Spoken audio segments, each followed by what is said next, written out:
Artela doda. Bale artela. Aynı onu avarış kobo. Ya komunizma mittifak kabileler. ما سالهای دراز است که در این ارکستر با همراهی همین معلم فعالیت میکنیم، کار میکنیم. او هم شروبر، ما هم نوازنده. Kalk şaşım sıfır. Ama fermata. Şaşım sıfırada aynen şaşım sıfırada aynen hamile. Sara klima katilice komine olduğunu. راهبری کردن برای دسته‌های هنری بسیار یک استعداد بزرگی راهبری کننده نداشته باشه هنرمندا هر کس پسند نمیکنند.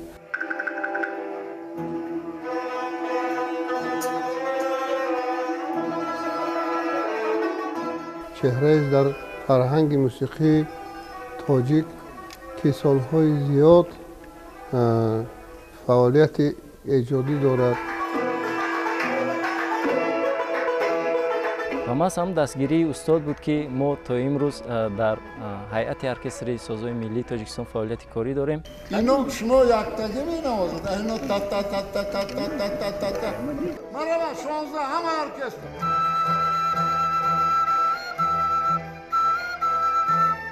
یک مرد خیرتمند، خاکسار و خیلی در کارش جدی.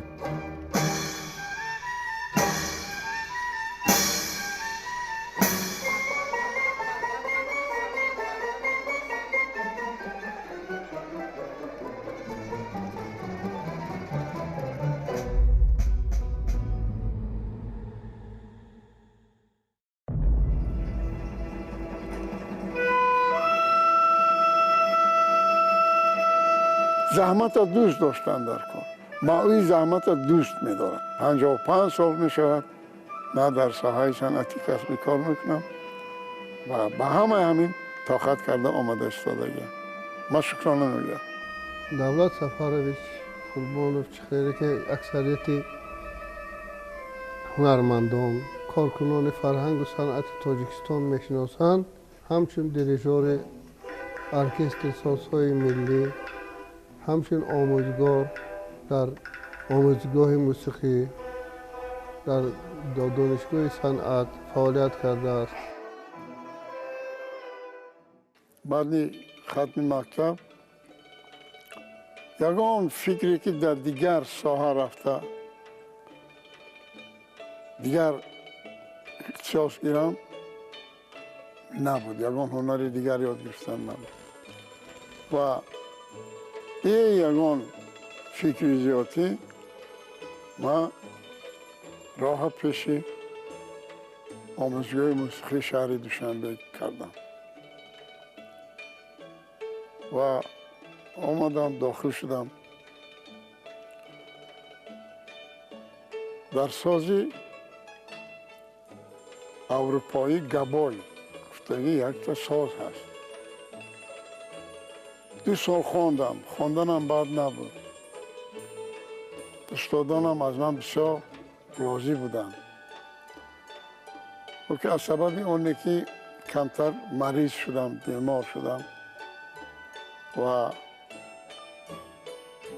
چند ماه در بیمارخانه خواه رفتم و یعنی طبیبان توصیه کردن که یعنی باید در این ساز موسیقی من نخوانم چون که این وابسته به نفس بود.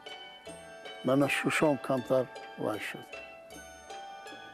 از سببی که وابسته به نفس براری بود برای دکترها توصیه کردن که باید من دیگر ساحه در رفتنم داشتم. لیکن من ساحه نرفتم و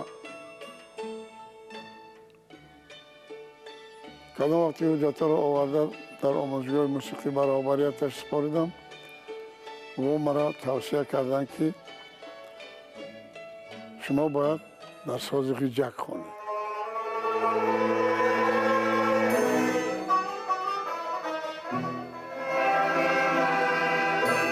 در همین ارکستر به حیث غیجک نواز کار کردم. بعدی کمتر وقت گذشت که آموزگاه موسیقی را جای خالی شد. اونجا همچون مدیری شعبه وزارت مرا رای کرد اونجا در کار کردم. بعد دیوای مدیر قسم علمی شدم، تعیین کردم. همه همین چخیر بیام اگر بسیار بلندی بد نشود، لیکن در دل نبود. در دل نبود. دل طرفی همین موسیقی کسبی میکشید و با مرور زمان سال 1977 مرا به حیث دیریژور دیون در ارکستر سازهای خلقی کمیته تلویزیون و رادیو جمهوری تاجیکستان به کار دعوت کردند.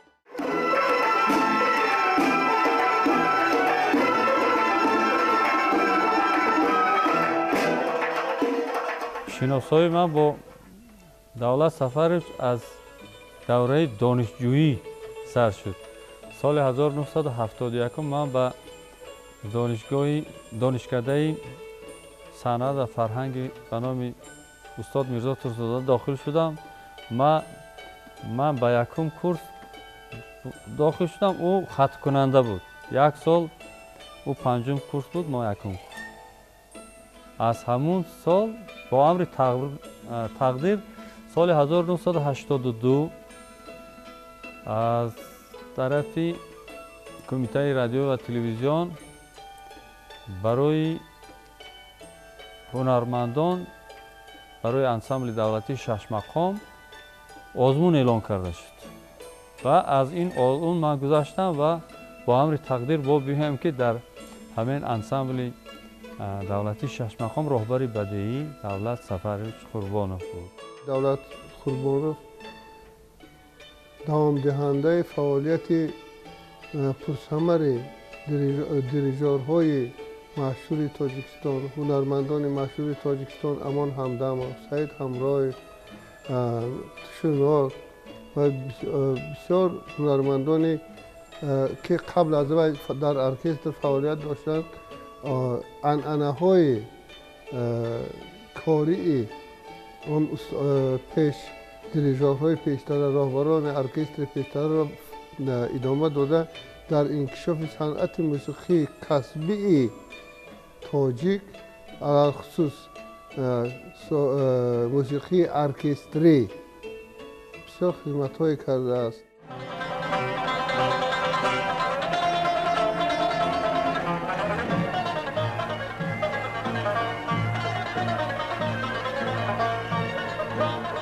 و همون سالها احمد باباقلوف از ما رفتن و متصدیان کمیته تلویزیون و رادیو دولت سفرش رو آوردن. این کسا اول در ارکستر اسباب‌های خلقی کار میکردن. دولت سفرش آوردن و راهبر ما تعیین کرد و دولت سفرش چون آمد، البته در اونجا همه هنرمندای خیلی محبوب و عنواندار و خیلی هنرمندای در بین مردم محبوب و مشهور کار میکردن. دولت سفرش آمد یک ترتیب و نظام معینی رو در اونجا در اون کارگاه و میان آورد.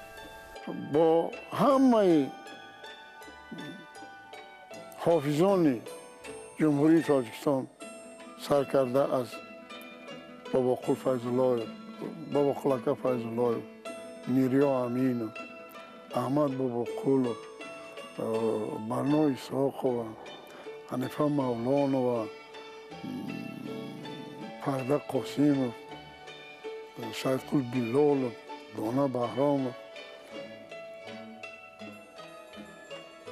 برای همین مردم برنامه تیار کردگی هستیم و به طریق رادیو و تلویزیون ثبت کرده، پیشکش خلق کرده. صلح و امنیت بماند جاویدان، خنده باشد در لبان کودکان. من آمده بودم همون سال نمیدونم سال 82 ما آمده باشم، 83 یا 84 سیمپوزیومی شش مقام در سمرقند بود. ما آمدم من گفتم که همین چهار ضرب یک شریف ما باید خوانیم در اونجا در قطار سرودهای کلاسیکی شش مقام. گفتن که سایقل تو میخونی. من وایما گرفته در پیش این قدر بزرگا خواندن همون سراهنگه. من از اودش برآمدم. یا که دیگر سر دیگر منداغ آورد استاد فتا آدینایف گفتن کی میتواند خواند دولت سفر پیشنهاد کرد که همین سیدقل بلالوف میتواند خواند و همین بعدم نخواند.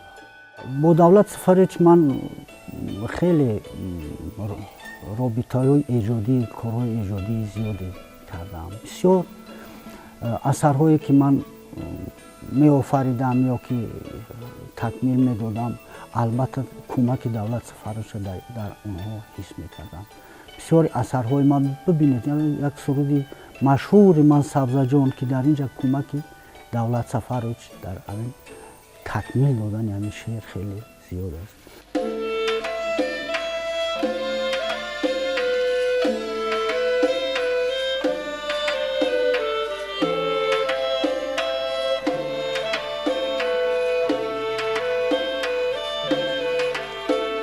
بعضی وقتا میشه میگویند لیکن من گپ خاطر راضی نیستم که برای موسیقی کسبی را دانستم البته سواد موسیقی بلند داشتن در کار خواهش داشتن در ذوق داشتن در میگن رافا یگان سواد موسیقی نداشت لیکن دائم در کنسرت ها برنامه میگن رافا مستانه ارگاه شود. خب نخره رحمت و دانا بهرام و سیدقل بلالوف همه همینا دل بسته بودن که ما باید با همه ارکستر سرود خونیم چون که ارکستر دیگر چیز است. جهانی ارکستر فهمیدن خیلی غیرت در کار است. تاجیکستانی عزیزم مادری جانی عزیزم مادری جانی عزیزم. باور کنید در همون سالها تصور کنید ارکستر اسباب‌های خلقی را گرفته به ناحیه‌های جمهوری می بردن و ما سلیست ها من سیدقل بلالوف خب مستانه ارگش و عطاولویف اسدالله عطاولویف محبوبه بایرو و دیگر هنرمندا می رفتیم در اونجا هنرنمایی می کردیم.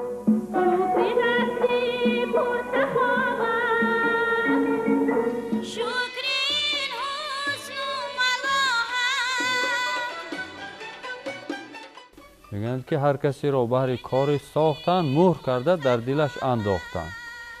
او برای همین راهبری آفریده شده است. چند سال راهبری انسامبل شش مقام بود، راهبری بدی بود. در این میان او دیریژور ارکستر اتباع خلقی که اون وقت در خانه رادیو فعالیت داشت راهبری کرد. یک مدت راهبری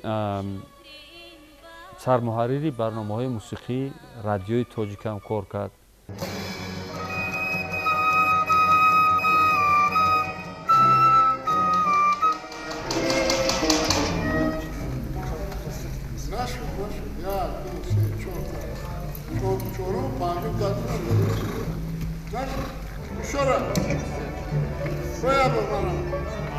در دوره‌های بسیار وزنین ما به دولت قربان مراجعت میکردیم تا بیاید که به همین هیئت راهبری کند و فعالیت انسامبل را به راه درست کند.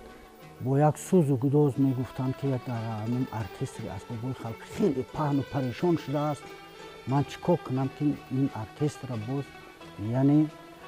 باز بیارم به جای خودش متعهد کنم، باز جا به جا گذاری کنم و در همون سالها هم خیلی کاری سنگین بود این کارا. اما دولت سفارش از عهده همه کار برآمد. در یادم هست که خیلی رنج میکشیدم.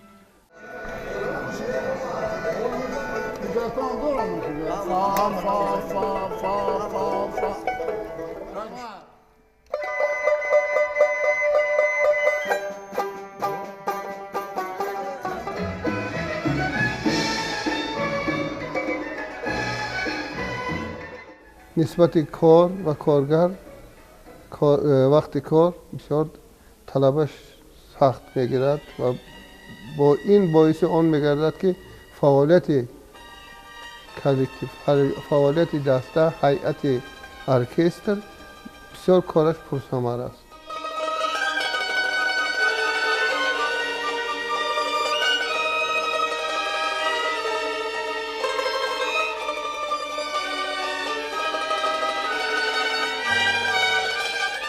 ما او را بسیار احترام دارم. او به یک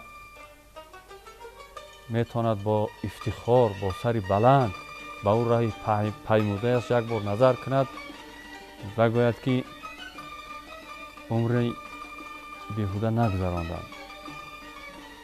حافظ شیرازی، خواجه حافظ میگوید که مزرعه سبز فلک دیدم و داسی مهی نو، یادم از کشته خویش آمد و هنگام درو.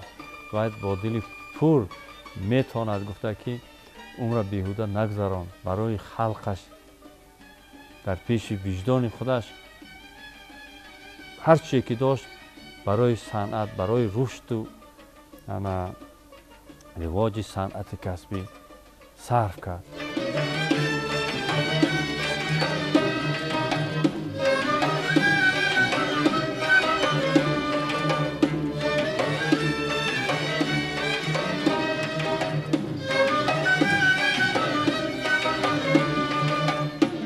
اثر مشهوری من بیزه گویم فرندالا. اثری که دیگرش از گریگوین رقص انیتری لکه در کوهسار این هم از گری. اینا اثرهای تازه گویم که اثرهای وی هستند برای ارکستر سیمفونیکی هستند. لکه با قدر امکان ما یافتیم که همون چیزها در رپرتوار ارکستر سازهای خلقی باشد و از طرف متخصصان ساحه موسیقی کسبی یعنی بهای بلند هم دادن که همین اثرها صدا می‌شوند. مثلا کامارینسکیا گفتگی یک موسیقی وای هست، گلینکا هست، روسی. کدام وقت که ما نواختیم تهیه کردیم برای ارکستر سازهای خلقی و نواختیم، مردم گفتن ما حس نکردیم که اینا ارکستر سازهای خلقی می نوازند. یعنی همون نازکی ها را کفته یافتگی هستیم ما و عمر باقی باشد، نصیب باشد با دوام هم میتیم.